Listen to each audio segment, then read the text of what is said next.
Meer as 500 vuurwapens is in die 2024-2025 boekjaar verloor of gesteel en Fly Sapphire meen vlugte sal nie tydens salarisonderhandelings ontwrig word nie.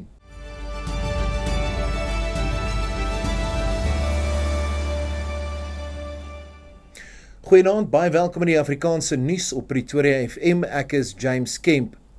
572 vuurwapens is in die 2024-2025 boekjaar as verlore of gesteel aangemeld. Dit is 'n afname van bykans 23% vergeleke met die vorige jaar. Die syfers is vervat in die ouditeur-generaal se begrotingshersienings en aanbevelingsverslag wat in die parlementêre portefeulje komitee oor polisie bespreek is.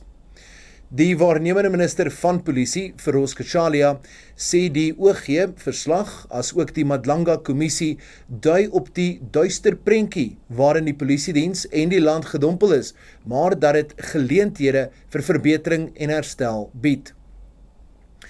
Openbare sektor besteding het in 2024 vir die derde agtereenvolgende jaar gestyg. Volgens 'n verslag van Statistiek Suid-Afrika oor staatsinfrastruktuurbesteding was die syfer verlede jaar 276 miljard wat 'n toename van 18% is. Die jongste syfers toon dat die regering en sy instellings weer geld belê in elektrisiteits-, spoor- en padprojekte. Die Passasiersspooragentskap van Suid-Afrika, of PRASA, se besteding het met 37% verhoog, terwyl die Suid-Afrikaanse Nasionale Padagentskap, of SANRAL, se besteding met 41% verhoog het en die herstel en bou van nasionale paaie verskerp is.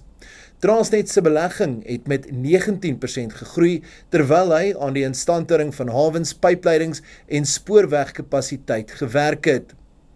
SSA sê instandhouding deur die openbare en privaat sektore help om die vloei van ekonomiese aktiwiteit regoor die land te verseker.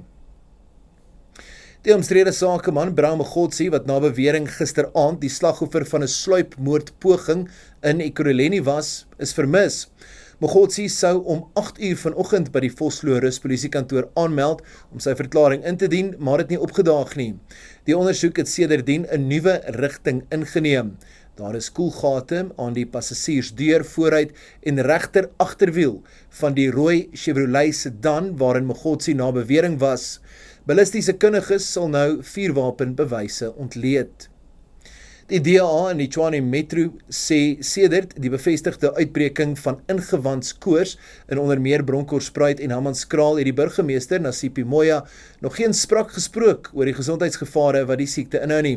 Die party sê hy neem kennis van die Metro se verklaring dat geen ingewandskoors-verwante bakterieë in roetinetoetse bespeur is nie, maar meen dit is nodig dat die data aan die publiek en aan onafhanklike waterkenners beskikbaar gestel moet word.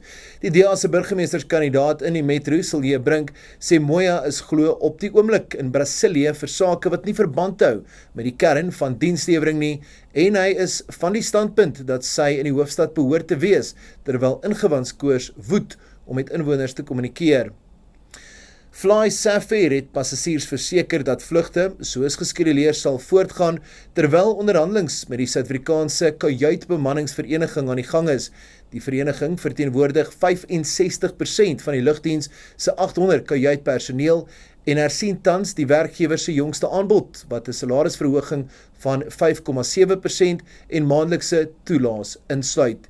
Die loononderhandelings het verlede week 'n dooiepunt bereik. Fly Sapphire se Kirby Gordon sê egter daar word geen ontwrigting van vlugte verwag nie en personeel is tans by die werk om bedrywighede glad te laat verloop. Dit in die Afrikaanse nuus op Pretoria FM. Ek is James Kemp en ek hoop jy het 'n lieflike aand verder.